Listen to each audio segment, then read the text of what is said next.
नमस्कार दोस्तों, बहुत समय की बात है। एक गांव में एक कुम्हार रहता था। वह कुम्हार मिट्टी के बर्तन बनाकर अपने फैमिली का खर्च चलाता था।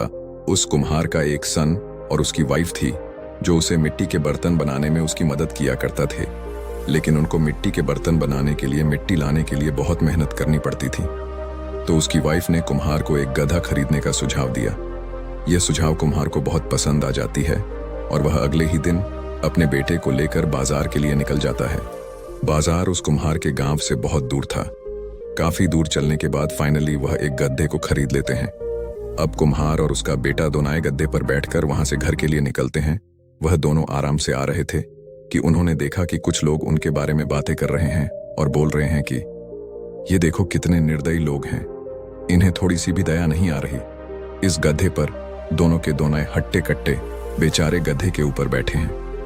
ये बात सुनकर कुम्हार गधे से उतर जाता है और अपने लड़के से बोलता है कि तुम गधे पर बैठे रहो, मैं पैदल ही चलता हूं।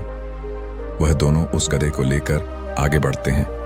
फिर आगे निकलते ही कुछ देर बाद दूसरा गांव आ जाता है और उन दोनों को देखकर कुछ लोग फिर से बातें करने लगते हैं। कहते हैं, देखो कितना नालायक लड़का है, खुद तो सांड की तरह गधे पर बैठा है और अपने पिता को पैदल चला रहा है। कितने मूर्ख लोग हैं। लोगों की बातें सुनकर वह लड़का गधे से उतर जाता है और अपने पिता को बैठने के लिए कहता है।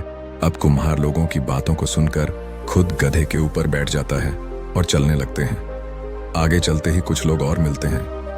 वह लोग लड़के को पैदल चलते देख कहने लगते हैं, कितना खुदगर्ज पिता है, खुद तो गधे पर बैठा है और अपने लड़के को पैदल चला रहा है। इसको थोड़ा तो अपने बेटे के लिए दयालु होना चाहिए था।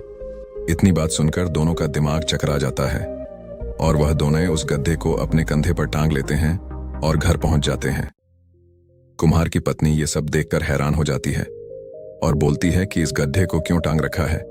तो वह दोनों रास्ते में हुई सारी घटना बताते हैं।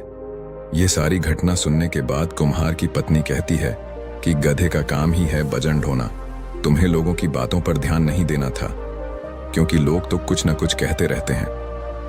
दोस्तों, इस कहानी से हमें यह सीखने को मिलता है कि हमें ये नहीं सोचना चाहिए कि लोग क्या कहेंगे, क्योंकि लोगों का तो काम है कहना।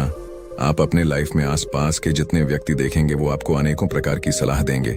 इसलिए सुनो सबकी, लेकिन करो अपने मन की। दोस्तों, अगर आपको यह कहानी अच्छी लगी तो वीडियो को लाइक और हमारे चैनल को सब्सक्राइब जरूर करें।